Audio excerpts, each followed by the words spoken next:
आज हम पढ़ेंगे अध्याय 16वें का 10वां श्लोक।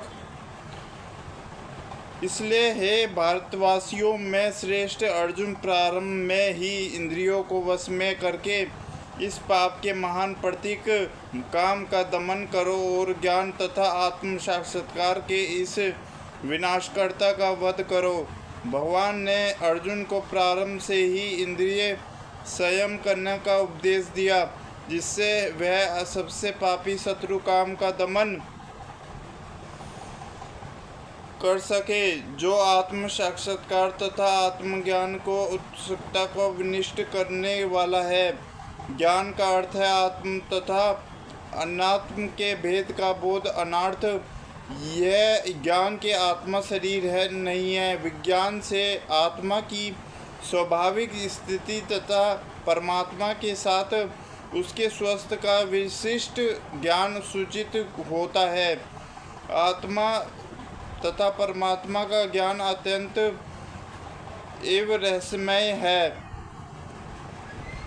किंतु जब स्वयं भगवान द्वारा इसके विविध पक्षों की विवेचना की जाती है तो ऐसा ज्ञान तथा विज्ञान समझा जा सकता है। भगवत गीता हमें आत्मा का सामान्य तथा विशिष्ट ज्ञान प्रदान करती है। जीव भगवान के विभिन्न अंश है, अतः वह भगवान की सेवा के लिए यह चेतना कृष्ण कहलाती है। अतः मनुष्य को जीवन के प्रारंभ से इस कृष्ण को सीखना होता है, जिससे वह पूर्णतः कृष्ण होकर तन्मय कर्म करो।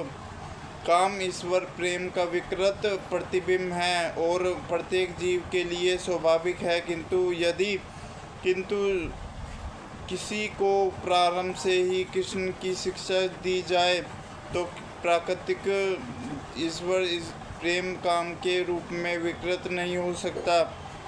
एक बार ईश्वर प्रेम के काम रूप में विकृत हो जाने पर इसके मौलिक स्वरूप को प्राप्त कर पाना दुखदायी हो जाता है। फिर भी कृष्ण इतना शक्तिशाली होता है कि विलप से प्रारंभ करने वाला भी भक्ति के विधि विधानों का पालन करके ईश्वर प्रेमी बन सकता है। जीवन के किसी भी अवस्था में या जब भी इसकी अनिवार्य समझी जाए, मनुष्य कृष्ण या भक्तिमय का द्वारा इंद्रियों को वश में करना प्रारंभ कर सकता है और काम को भगवत प्रेम में बदल सकता है, जो भगवान जीवन की पूर्णता की चरम अवस्था है। हरे कृष्णा कृष्ण कृष्ण हरे हरे, हरे राम राम राम हरे हरे।